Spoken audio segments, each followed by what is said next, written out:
नमस्कार. मी मयूर गौंड चाणक्य मंडल परिवाराच्या video lecture सिरीजमध्ये तुमचं स्वागत करतो. आपण इतिहास उपघटकाविषयी या व्हिडिओ लेक्चरच्या सिरीजमधून माध्यमातून माहिती घेत आहोत. साधारणतः आत्तापर्यंत आपण पाठीमागच्या व्हिडिओ लेक्चर्समध्ये कॉर्नवॉलिस त्याचबरोबर वॉरेन हेस्टिंग्स याच्या कार्याबद्दल माहिती घेतली किंवा त्या काळात घडलेल्या घटनांबद्दलची माहिती घेतली. आता आपण या सिरीजमध्ये लॉर्ड वेलेस्ली या गव्हर्नर जनरलविषयी माहिती घेणार आहोत.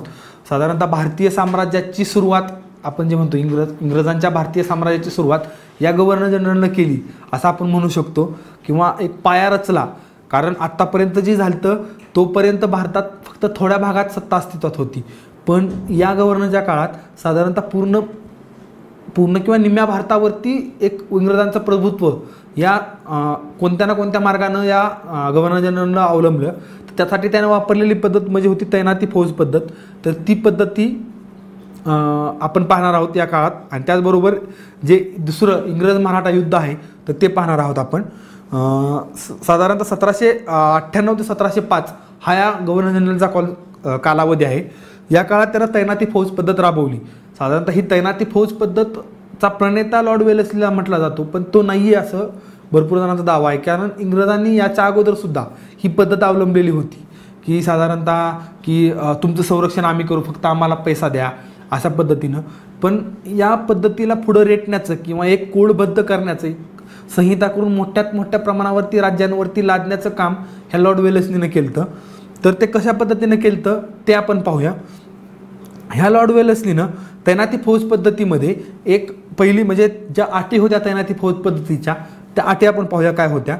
तर ज्या कंपनीच आहे कंपनी राज्याचं बहिर्गत त्याचबरोबर अंतर्गत शत्रूपासून संरक्षण कंपनी करेल, ही पहिली अट होती. म्हणजे बाह्य आक्रमण राज्यावरती समजा कुठल्याही बाह्य सत्तेनं आक्रमण केलं तर त्यापासून संरक्षण किंवा अंतर्गत भागात काही उलटापालट झाली, कुणी बंड केला कुठल्या सेनापतीने प्रधानाने कुणी, तर त्यापासून संरक्षण कंपनी करेल असं ठरलं. त्या बदल्यात कंपनीला जर लहान राज्य असतील तर त्यासाठी कंपनीसाठी तर इंग्रज त्या राज्याच्या राजधानीत मोठी राज्य असतील किंवा लहान त्या राजधानीत इंग्रजांची सैन्य ठेवणं आवश्यक होतं. तर मोठ्या राज्यांनी पैसे किंवा एखादा स्वतःचा भाग कंपनीला द्यायचा. म्हणजे समजा मराठे असतील किंवा निजाम असेल तर निजामाने त्यांचा वऱ्हाड प्रांत हा होता जो प्रांत तो इंग्रजांना हवाले केला त्या बदल्यात संरक्षणाच्या बाबतीत. तर जे लहान राज्य असतील तर त्यांनी रोख रक्कम इंग्रजांना द्यावी अशी तरतूद होती. त्याचबरोबर त्यांची पुढची अट होती की भारतीय राज्यांच्या परराष्ट्र संबंधांवरती जे असतील परराष्ट्र म्हणजेच निजामाचा मराठ्यांशी किंवा निजामांचा म्हैसूरशी किंवा निजामाचा कर्नाटकशी अवधशी जो संबंध असेल त्या संबंध तो कंपनीच्या माध्यमातून होईल. त्याचं नियंत्रण कंपनी ठेवेल की परराष्ट्र कुठल्या राज्याशी, म्हणजे थोडक्यात कंपनीचा मित्र तो त्या राज्याचा मित्र, कंपनीचा शत्रू तो त्या राज्याचा शत्रू, थोडक्यात अशा पद्धतीने. जी तिसरी होती ती म्हणजे त्या राज्यात इंग्रज रेसिडेंट ठेवायचा. म्हणजे इंग्रजांचा एक प्रतिनिधी तो त्या राज्याच्या राजधानीत असेल, त्या राज्याच्या राजदरबारात असेल अशी एक होती. आपल्याला माहीत आहे की मराठा साम्राज्यात ज्यावेळेस आपण जो बघणार आहोत ते दुसरे इंग्रज मराठा युद्ध ज्यावेळेस पेशवा बाजीराव दुसरा यानं स्वीकारलं त्यावेळेस एल्फिस्टन जो प्रसिद्ध आहे ज्यानं इंग्रजांचा रेसिडेंट म्हणून पुण्यात काम केलेलं होतं. तर पुढची अट होती म्हणजे राज्याच्या अंतर्गत कारभारात कंपनी हस्तक्षेप करणार. म्हणजे थोडक्यात एक हास्यास्पद अट आपण म्हणू शकतो की इंग्रजांनी सांगितलं की तुमच्या अंतर्गत कारभारात आम्ही हस्तक्षेप करणार नाही. मात्र बरोबर ह्या सगळ्या अटी उरलेल्या सगळ्या अटी ज्या आहेत ना त्या कंपनीने तंतोतंत पाळल्या. जर त्या पाळल्या नाहीत तर त्या राज्यांवरती त्यांनी कडक कारवाई केली. पण ही अट कंपनीने मात्र पाळली नाही की आम्ही तुमच्या अंतर्गत कारभारात हस्तक्षेप करणार नाही. आम्ही तुमच्या अंतर्गत कारभारात हस्तक्षेप करणार. भरपूर ठिकाणी यांनी त्यांच्या अंतर्गत कारभारात हस्तक्षेप केलेला दिसून येते की इंग्रजांनी. त्याचबरोबर ही एक अट ठेवली की दुसऱ्या युरोपियनना स्वतःच्या सेवेत ठेवायचं नाही. ही अट अशासाठी ठेवली गेली ती कारण त्या काळात 1798मध्ये जगात नेपोलियन बोनापार्ट फ्रेंचमध्ये याची सत्ता वाढलेली होती. तर या नेपोलियन बोनापार्ट जसं म्हटलेलं की इंग्रज आणि फ्रान्स त्या काळात एकमेकाचे कट्टर शत्रू होते. तर ह्या नेपोलियन बोनापार्टनं त्या काळात इजिप्त आणि इराकवरती आक्रमण केलं. ते प्रदेश जिंकून त्याचा मानस होता की भारतात आक्रमण करायचं आणि भारतातून इंग्रजांना हकलून लावायचं. पण त्यासाठी त्यानं एक वेलेस्लीने ही अट टाकली की कोणत्याही युरोपियन सत्ताधीशाला म्हणजे युरोपियन कोणताही दुसरा असेल तर त्याला स्वतःच्या सेवेत ठेवायचं नाही.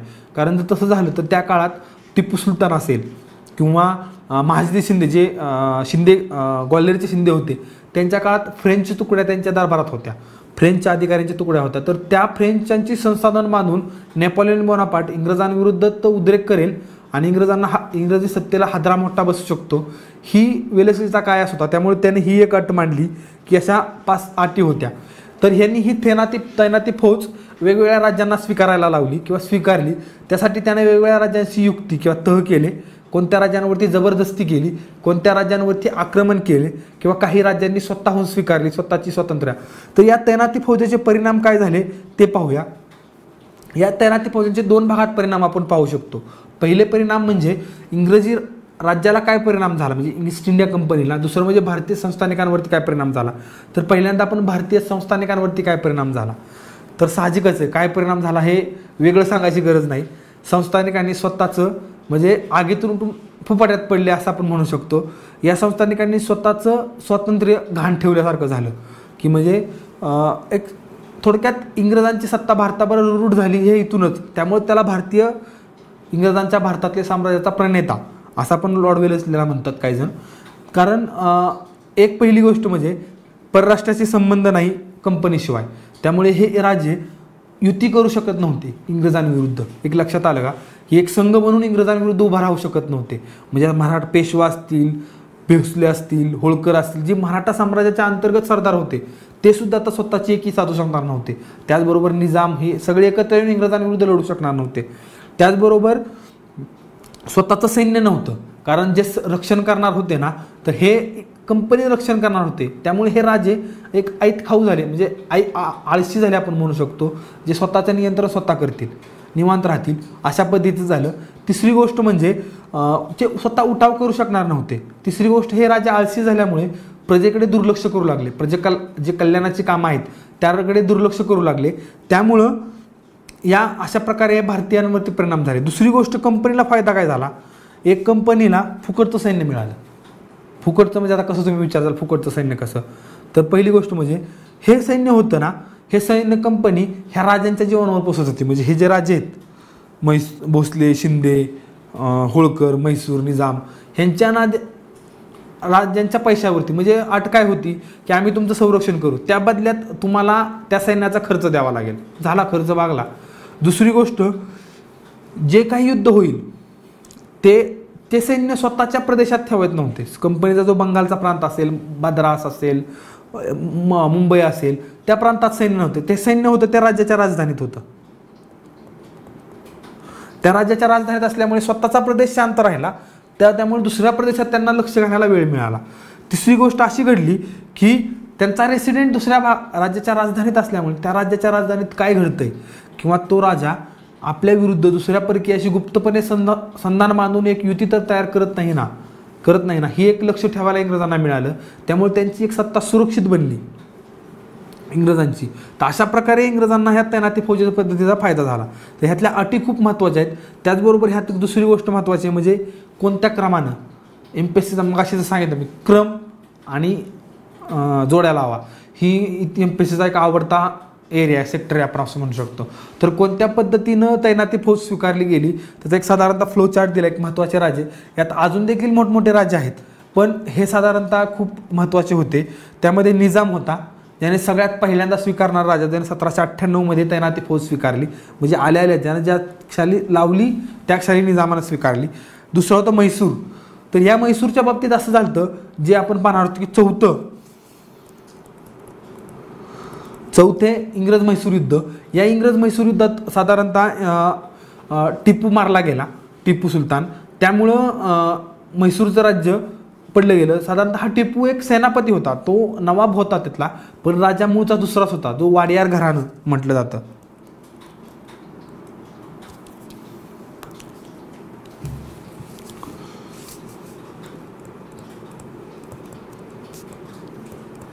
या वडियार घराण्याची सत्ता स्थापन केली आणि त्याला तैनाती फौज स्वीकारायला लावली. तिसरा म्हणजे कर्नाटकचा नवाब.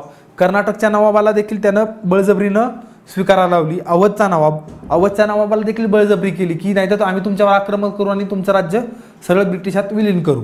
कारण बंगाल आणि अवध हे एकमेकाला लागून प्रांत होते. त्यामुळं अवधच्या नवाबावरती दबाव वाढवला आणि ते 1801 मध्ये स्वतःवरती स्वीकारायला लावली. पुढं आहे पेशवा.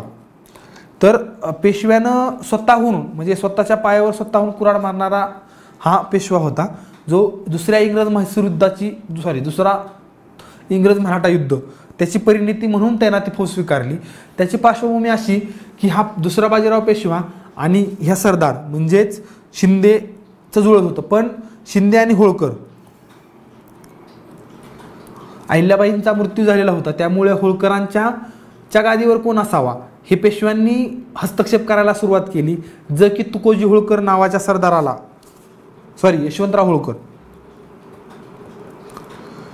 यशवंतराव होळकरांना मान्य नव्हतं. त्यामुळे यशवंतराव होळकरांच्यात आणि पेशव्यांत वाद झाला. यावेळेस पेशव्यांनी यशवंतराव होळकरांचे 2 बंधू तुकोजी आणि विठोजी या दोघांना हत्तीच्या पायी कैद केलं आणि हत्तीच्या पायी देऊन मारलं. त्यामुळे यशवंतराव होळकरांनी पेशव्यांवरती आक्रमण केलं आणि पेशव्यांचा पराभव केला. त्यावेळेस हे पेशवे वसईला गेले आणि इंग्रजांबरोबर ती वसईचा नावाचा तह केला. या वसईच्या तहात या पेशव्यांनी इंग्रजांबरोबरती जो तह केला, त्यामुळे तैनाती फौज पेशव्यांवरती लागू पडली. या तैनाती फौजेच्या करारानुसार असं केलं की जो माळवा प्रांत आहे, जो सध्या गुजरातचा पार्ट आहे, तो त्यावेळेस मराठा साम्राज्याचा भाग होता, तर तो पार्ट इंग्रजांना देऊ केला की संरक्षणाच्या बदल्यात. त्याबद्दल मग ह्या अटी लागू झाल्या सगळ्या की आम्ही संरक्षण करू अंतर्गत बाह्य कुठल्याही आक्रमणापासून. पण पेशव्यांनी ह्या भोसले, शिंदे त्याचबरोबर होळकर तर ऑलरेडी विरोधात होते, यांना विचारात न घेता वसईचा तह केला आणि स्वतःची एक मराठा साम्राज्य गहाण ठेवलं. त्याबद्दल हे भोसले आणि शिंदे इंग्रजांविरुद्ध उठून उभा राहिले आणि त्यांनी त्यांच्या विरुद्ध लढाई सुरुवात केली. पण इंग्रजांनी एक अशी स्ट्रॅटर्जी अपनावली की भोसले, शिंदे किंवा होळकर असतील तर ह्या होळकरांनी साधारणतः 1805 मध्ये स्वीकारलेली आहे तैनाती फौज. तर यांच्या विरुद्धात सेपरेट म्हणजे यांना एकत्र येऊन दिलं नाही. त्यांना माहीत होते हे जे एकत्र लढले तर आपला पराभव करू शकतात. त्यामुळे त्यांनी भोसल्यांविरुद्ध, शिंद्यांविरुद्ध आणि होळकरांविरुद्ध सेपरेट लढाया लढल्या आणि प्रत्येकाविरुद्ध प्रत्येकाचा सेपरेट पराभव करून प्रत्येकाला सेपरेट तैनाती फौज स्वीकारायला लावली. अशा प्रकारे भारतातली एक नामधारी सत्ता ह्या ज्या होत्या आता राहिलेल्या, ह्या नामधारी राहिल्या म्हणजे थोड्या काळापुरत्या ह्या सत्तेची इमारती राहिलेल्या. यांना फक्त एक टिचकीची गरज होती की या सत्ता ढासळल्या असत्या आणि त्या जागेवरती इंग्रजी सत्ता आलेली असती. त्यामुळेच वेलस्लीला या सत्तेचा प्रणवता असे म्हणतात. याच्या काळात एक सुधारणा घडली ती म्हणजे कॉलेज आपण जी म्हणतो ती. यानं 1899 मध्ये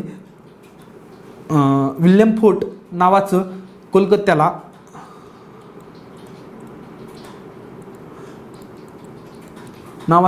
एक कॉलेज सुरू केलं की जे इंग्रज अधिकारी येतात त्या इंग्रज अधिकाऱ्यांना प्रशिक्षण देण्यासाठी हे कॉलेज त्यानं सुरू केलं. पण कंपनीनं हे कॉलेज बंद करायला लावलं आणि कंपनीनं असा कायदा केला की इंग्लंडमधून येतानाच इंग्लंडमध्येच प्रशिक्षण दिलं जाईल या अधिकाऱ्यांसाठी. तर आतापर्यंत आपण म्हणजे पाहिलं की लॉर्ड वेलेस्लीनं कशा प्रकारे भारतात तैनाती फौज राबवली किंवा कोणत्या प्रकारे त्यानं नियंत्रण आणलं तर हे पाहिलं. तर यापुढे आपण आता अजून अशा वेगवेगळ्या गव्हर्नर जनरलची बद्दलची माहिती घेणार आहोत, तर ते आपण घेऊया. धन्यवाद.